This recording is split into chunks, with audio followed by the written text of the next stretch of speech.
अब भाद्रपद में उसके बाद क्या, भाद्रपद की कृष्ण पक्ष की तो तृतीया मनाओ, फिर भाद्रपद की कृष्ण पक्ष में आती है षष्ठी।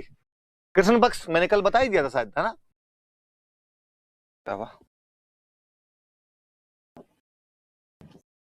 अच्छा,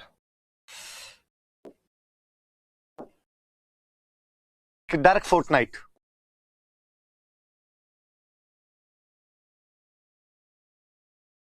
जो कृष्ण पक्ष है जिसमें चांद दिखाई नहीं देता, उसकी तृतीया हमने पढ़ ली। अब षष्ठी, अपने लोकल भाषा में षष्ठी को हम बोलते हैं छठ। क्या बोलते हैं? छठ कहते हैं इसको। अंग्रेजी में आप छठ लिखिए,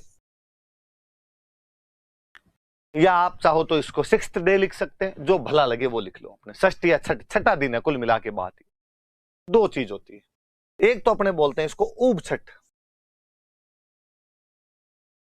और एक अपने इसको कहते हैं हल छठ। और जब हल छठ कहते हैं तो हम इसका साथ एक नाम और जोड़ते हैं, हम कहते हैं ये बलराम जयंती।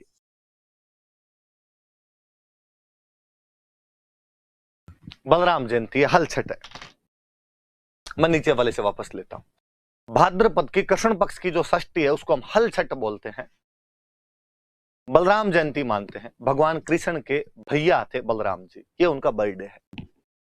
बलराम जी का प्रिय हथियार था हल, इसलिए अक्सर हम बलराम जी का पर्यायवाची कहते हैं हलधर, हल को धारण करने वाला।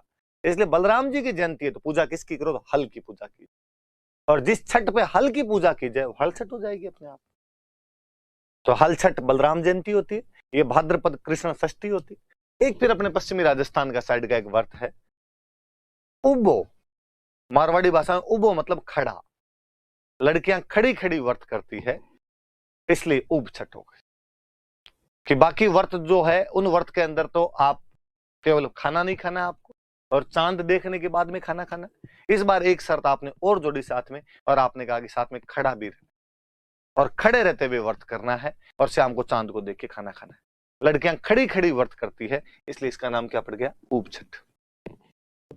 ऊब छठ नाम पड़ गया इसका, तो ये भी याद रख लेना भाई। तो दो त्योहार हो गए अपने इस दिन, दो चीज हो गई, एक तो ऊब छठ, खड़े रह के व्रत किया जाता है तो ऊब छठ। हल की पूजा की जाती है क्योंकि बलराम जी का बर्थडे था तो हल छठ। अब कभी इंटरव्यू वगैरह में कोई आपसे पूछ ले कि भाई अपने राजस्थान में एक त्योहार आता है जिस दिन लड़कियां खड़ी रह के व्रत करती है, बैठती नहीं है उस दिन, तो वो कौन सा व्रत है? तो आप कह दोगे कि सर वो हल छठ है, ऊब छठ है। अगला पूछ लेगी ऊब छठ आती कब है, तो आप कह देना भाद्रपद की कृष्ण पक्ष की जो षष्ठी आती है, जो छठा दिन होता है, जो छठ होती है, उसको हम ऊब छठ कहते हैं। हालांकि कि खड़ी क्यों रहती है, व्रत क्यों किए जाते हैं, तो टारगेट एक ही है कि अच्छे पति की कामना के लिए व्रत किए जाते हैं।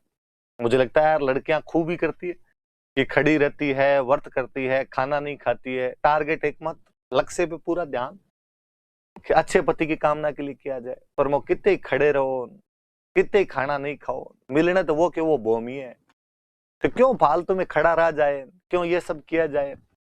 तो उब छठ है भाई, तो उब उब रह के वो खाना खाना होता है। तो आप तो जैसे जो करना वो कर लिया जाए। पर मैं आसपास में देखता हूँ कि यार मिलने तो ये की डाकी है, किनके लिए खड़ा होना पड़ता है, और फल तो नहीं मिल रहा है। इसका मतलब या तो कहीं ना कहीं चूक हो रही होगी, या तो लड़कियों उस चूक को देखिए कहाँ चूक कर पा रहे हो आप, और या व्रत को फिर बंदी किया जाए इसको तो कम से कम।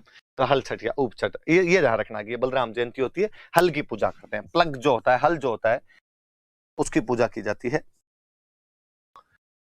उसको बलराम जी का हथियार है इसलिए पूजते हैं उसको उस दिन।